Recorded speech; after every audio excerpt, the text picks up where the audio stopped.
নমস্কার, সবাইকে স্বাগত আমার একটা নতুন ভিডিওতে।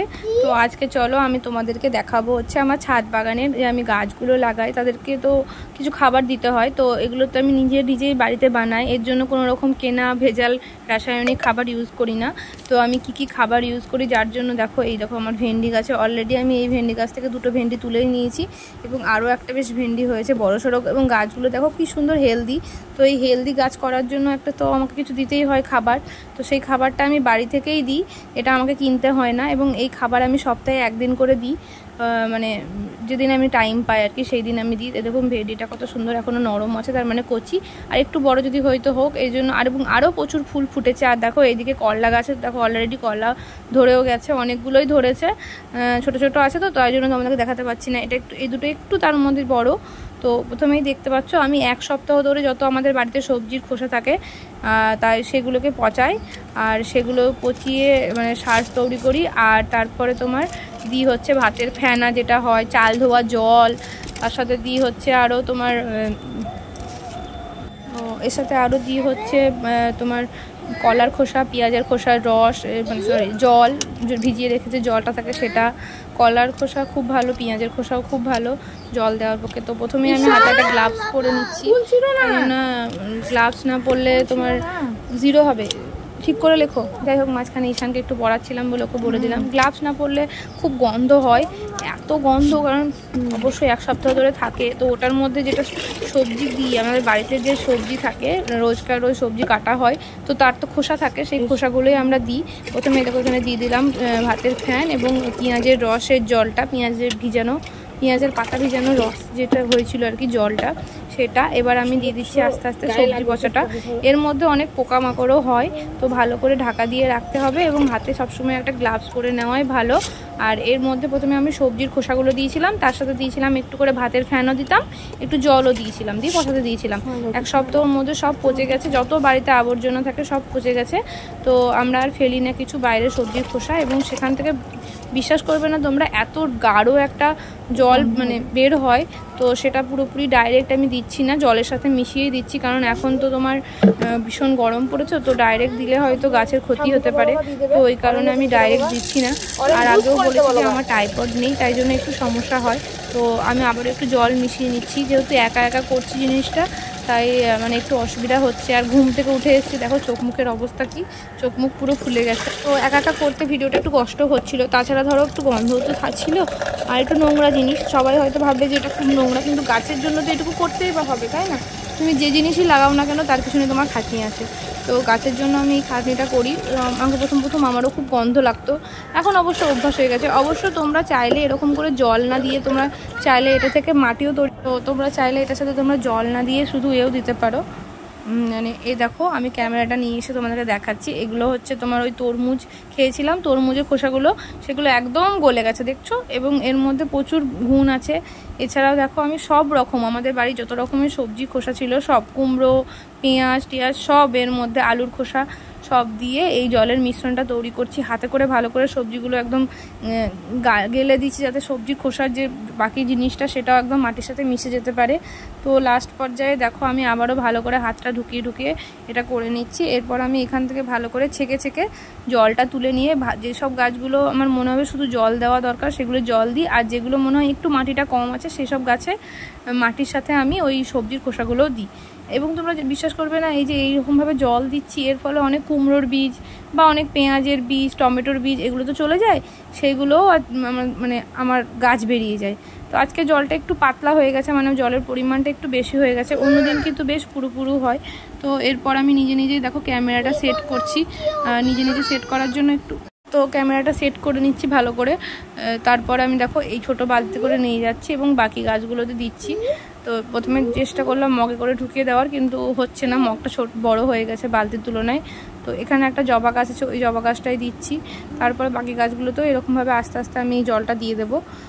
যেটা বলছিলাম যে গাছের জন্য যত্ন করতে হবে, তবেই তো গাছ তোমাদের ফল দেবে। তাই হোক, এই ভিডিওটার শেষে তোমরা দেখতে পাবে যে আমার বাড়িতে আরও কী জিনিস আছে। আমি আমার বাড়িতে একটা বেশ জিনিস রেখেছি, যেটা আমার খুব পছন্দের একটা পেট বলতে পারো। আমার বাড়িতে বিড়াল রয়েছে, গাছ রয়েছে, আরও রয়েছে আমার একটা বাচ্চা 5 বছর, যার এখনও হয়নি, হবে 5 বছর বয়স, তাছাড়াও রয়েছে। তো এরপর দেখো আমি এই ভেন্ডি গাছটা তো যাই হোক, এই দেখো ভেন্ডি গাছটা দিয়ে দিচ্ছি, এবং ওই খোসাগুলো পড়ে গেছিলো বলে আমি একটু সরিয়ে নিচ্ছি, কারণ ভেন্ডি গাছে খোসার দরকার নেই, ওর মাটিটাই যথেষ্ট। এই গাছটাতেও দিয়ে দিচ্ছি। এই গাছটা অতটা গ্রোথ হচ্ছে না, কারণ নতুন মাটি তো, অতটা ভালো মাটিটাও না। তো এদিকে ড্রাগন চলে এলাম, এদিকে ছিল হচ্ছে আমার ড্রাগন গাছ। ড্রাগন গাছে মাটি ভিজেই ছিল, ওই জন্য অতটা দেওয়ার প্রয়োজন ছিল না। ড্রাগন গাছে অলরেডি আমি পেঁয়াজের যে জল হয়, সেই পেঁয়াজের খোসা ভিজিয়ে রেখে জল দিয়েছিলাম। ড্রাগন গাছের জন্য পেঁয়াজের খোসা ভেজানো জল, কলা খোসা ভেজানো জল, এগুলো খুব ইম্পর্টেন্ট দেওয়া, যাতে ড্রাগন গাছে নতুন করে পাতাও বের হয়। এর জন্য আমার কাছে ড্রাগন গাছে নতুন করে পাতাও বের হয়েছে। তো যাই হোক, এই দেখো সমস্ত গাছে দিয়ে দিচ্ছি, যত গাছ রয়েছে। কেন জানি না ভিডিওটা আমি এরকম উল্টো করে করেছি, ছোট হয়ে গেছে স্ক্রিনটা। তো যাই হোক, বাকি গাছগুলোতেও আমি এভাবেই দিয়ে দিচ্ছিলাম, ফুল ফল সমস্ত কিছু। লেবু গাছে এখন রিসেন্ট আমি যেটা দিচ্ছি সেটা হচ্ছে ভাত, বাসি ভাত, এবং তার সাথে ভাতের ফেনা। তো এই দুটো দিলে নাকি শুনছি লেবু গাছে প্রচুর পরিমাণে ফুল এবং ফল হয়, তো এখন আমি ওইটাই দিচ্ছি। এদিকে দেখো শশা গাছগুলো, তারপরে এই চায়না টগর, তারপরে কুমড়ো গাছ, করলা গাছ, সমস্ত গাছগুলোই, আর লঙ্কা গাছ, সমস্ত গাছগুলোই খুব হেলদি হয়ে আছে। সেরকম কিছু দিই না, কিন্তু সেই তুলনায় অনেক হেলদি।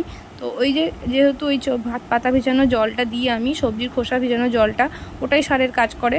তো যাই হোক, এইদিকে চলছে, দেখো গাছগুলো খুব ভালো লাগে দেখতে, নিজের গাছ। আর এই দেখো জবা গাছটা আমি সেই নারী দিবসে আমাকে দেওয়া হয়েছিল, ওমেন্স ডে ছিল, ওই দিন দেওয়া হয়েছিল। সেই গাছটাও বেশ বড় হচ্ছে, গাছটা নিয়ে এসে আমি লাগিয়েছিলাম, আর মাদেরকে দিয়েছিলাম আমার লেবু গাছটা। দুটো গাছ দেওয়া হয়েছিল আমাকে। এদিকে দেখো গাঁদা গাছটা কি সুন্দর ফুল ফুটছে, প্রায় দিনই 4-5টা করে ফুল ফোটে। তো মাও তুলে তুলে ঠাকুরকে দেয় যখন একটু নষ্ট হয়ে যায় মনে হয়। আর এদিকে দেখো জিনিয়া গাছগুলোতেও বেশ ভালো ফুল ফুটেছে। আর ছাদটাও একটু ধুয়ে নিচ্ছিলাম। আকাশটা তো আমাদেরকে দেখাচ্ছিলাম, কিন্তু কেন জানি না আমি ভিডিওটাকে উল্টো করে করেছি। আকাশের অবস্থাটা খুব সুন্দর লাগছিল, সন্ধ্যাবেলার আকাশ এটা। আর এই দেখো, যে জিনিসটার জন্য তোমাদেরকে বলছিলাম যে আমার বাড়িতে আরও একটা জিনিস আছে, সেটা হচ্ছে রঙিন মাছ। খুব শখ আমার রঙিন মাছ রাখার, কিন্তু জায়গার অভাবে সেরকম বড় অ্যাকোরিয়াম কিনতে পারছি না, এবং প্লাস বড় অ্যাকোরিয়াম কিনে সেটাকে পরিষ্কার করে রাখাটাও খুব ঝামেলার। একটা বাচ্চা আছে, তার স্কুল আছে, তার পড়া আছে, সব কিছু ম্যানেজ করা, তারপরেও অ্যাকোরিয়াম রাখা, সেটা আমার পক্ষে সত্যি সম্ভব হয় না। তো তোমরা চাইলেও এরকম ছোট ছোট অ্যাকোরিয়াম, তোমরাও চাইলে তোমাদের বাড়িতে এরকম ছোট বাউল রাখতে পারো। এই ছোট বাউলগুলো আই থিঙ্ক 150 টাকা পড়বে, আর অক্সিজেনে পড়বে 100 টাকা মতো। আর এই ফিল্টারে, আর অক্সিজেন একটা নিতে হবে, কারণ মাছ অক্সিজেন ছাড়া বাঁচবে না। অক্সিজেনও ওরকমই 110 কি 100 এরকম পড়বে। আর একটা নিয়ে নেবে এরকম হচ্ছে ওয়াটার ফিল্টার। আমি এর আগে গাছ প্লাস তোমার হাউস সবই রেখেছিলাম, কিন্তু দেখছি গাছ আর হাউস রাখলে ওগুলো দেখতে হয়তো সুন্দর হয়, কিন্তু মাছগুলো বেশি দিন বাঁচে না। আর ঘরটা খুব ছোট তো, আর এই মাছগুলো একটু বড় বড়। তো তাই হোক, ওই জন্য আমি একটু গাছ আর এটা গাছ আর ঘরটা এখন সরিয়ে রেখেছি। আপাতত আমি এই ফিল্টারটা রেখেছি। তো এই ফিল্টারটার দাম ওই 80 টাকা মতো নিয়েছিল। তো যাই হোক, এই দেখো এখন আমি খাবার দিয়ে দিয়েছি। খাবারের পরিমাণটা আমার আজকে একটু বেশি হয়ে গেছে। অবশ্যই এত বেশি খাবার দেবে না, মাছের পরিমাণ মতো। যদি তোমার 8টা মাছ থাকে তাহলে তুমি 10টা দানা দেবে। আমার আজকে একটু বেশিই বেরিয়ে গেছিলো। যাই হোক, ওরা খাওয়ার পর আমি যেটা এক্সট্রা ছিল সেটাকে তুলে ফেলে দিয়েছিলাম। তোমরা চাইলেও এভাবেও করতে পারো। মাছ রাখা কিন্তু সেরকম কোনো নেই। আর এই যে মাছগুলো দেখছো কালারিং, এই মাছগুলো তো আমার রয়েছে টেট্রা ফিশ। তো এই যে কালারিংগুলো দেখছো, এটা হচ্ছে ট্রেটটা। এছাড়াও আমি রেখেছি টাইগার ফিশ। ট্রেটটা মাছটার একটা বৈশিষ্ট্য বলি, এই মাছটা কিন্তু অনেক দিন অবধি বাঁচতে পারে, শক্ত প্রকৃতির মাছ। হ্যাঁ, তবে তোমরা যদি মনে করো যে এর মধ্যে মলি ফিশ রাখতে পারো। আর এই ট্রেট্রা মাছগুলো আমার কাছে নেয় এক একটা 10 টাকা করে পিস, দুটোতে হচ্ছে 20 টাকা জোড়া। আর তাছাড়া 25 টাকা বলে, কিন্তু আমি 20 টাকা দিই। আর যেটা টাইগার ফিশ দেখো আছে দুটো আমার, সেই দুটো হচ্ছে আমার 40 টাকা জোড়া। তো টাইগার ফিশ দুটোও খুব শক্ত প্রকৃতির মাছ। তোমরা কিন্তু কোনো সময় বাউল যে বলে এগুলো, এই অ্যাকোরিয়ামে কি বলে ওটা, গোল্ড ফিশ কোনো সময় রেখো না, কারণ গোল্ড ফিশ খুব নাজুক প্রকৃতির মাছ হয়, ওরা খুব সহজে বাঁচে না, এবং ওদের জন্য বড় অ্যাকোরিয়াম দরকার হয়।